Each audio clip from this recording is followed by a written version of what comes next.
Hello, welcome back to the Wildlands Garden. It's the 2nd of February today and the weather is gorgeous, which means it's time to start sowing some seeds. It's a lot earlier than I would have done it in England, but we've got the weather, and although nighttime temperatures are dropping, they're only going down to a minimum of around 5. So I'm going to have a go at getting some things in that need a really long time to grow. So we're going to grow tomatoes, peppers, sweet peas, sunflowers, and we'll see what else comes up that I think could do with getting started now. And then hopefully they'll be able to germinate in the next couple of weeks and we'll get a head start on the year. Of course, if the worst should happen and we do get a frost in April like we did last year, these will probably, they'll either die or they'll be severely set back, but I think it's worth a punt. So we'll have a go, and if they all die, then we'll just sow another lot in March or April.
So that's all done for today. I just decided to do tomatoes and peppers. I've got some spare spots at the end here. I might come back tomorrow or the next day to pop a few more seeds in. The chickens are being ever so chatty today. I hope you can still hear me. All that's left to do is to pop this tray in the polytunnel and pop a little layer of fleece over there just to protect it during the cold nights.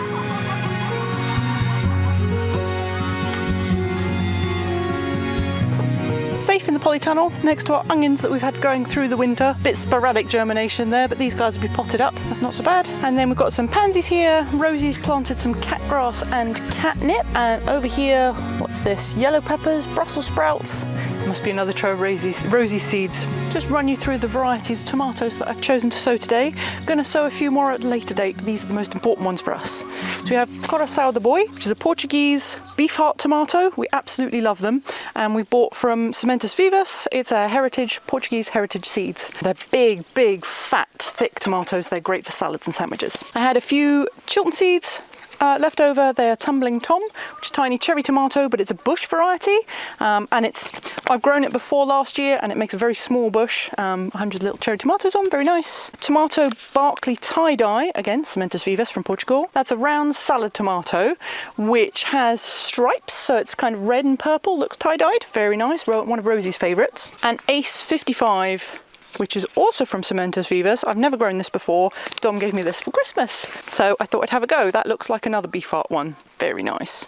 And then peppers, another Portuguese heritage variety here. They look very cute. These are peppers. Don't they look like tomatoes? Pimento de Sabugal. I'm probably murdering the pronunciation. Apologies to the Portuguese. On the inside of these, a lot of the agricultural activity in the Sabugal region is based on small farms and family gardens.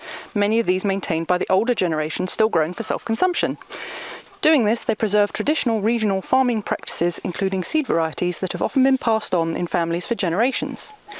Unfortunately, in these days, the seeds often disappear with their last owners, resulting in a continued loss of biodiversity and a very reduced choice for consumption. In the case of the Pimiento de Sabugal, people were aware of Sementas Viva's interest in preserving traditional varieties and entrusted us with the seeds they discovered cleaning out the attic of an aunt who passed away. This pepper, brilliantly red, surprised by its unusual squat flat shape. But what makes it truly special is the unique combination of texture and taste, a precious heritage.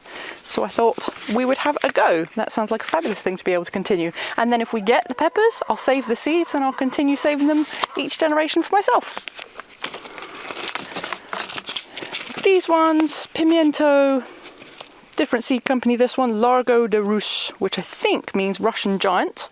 And I just fancied them when I was in the seed shop. They look good. And finally we have Pimiento Padron. You get lots of these on a bush. They're quite small. Get to 5 or 6 inches if you leave them too long, but if you leave them too long, they're going to be very, very hot. So the key is to pick them as they start producing. And then you just fry them in a dry frying pan with a little bit of salt until they swell up and blister. Absolutely divine. One of our favorite treats. We discovered these years ago when we were traveling in Spain, and I absolutely love them. And it's great that they grow so well here. So that's our choices for today. So thanks very much for watching, and we'll be back very soon. We'll show you the progress on these, whether we get some germination or not, and when we fill in the other half of the seed tray. I'll see you soon. Bye.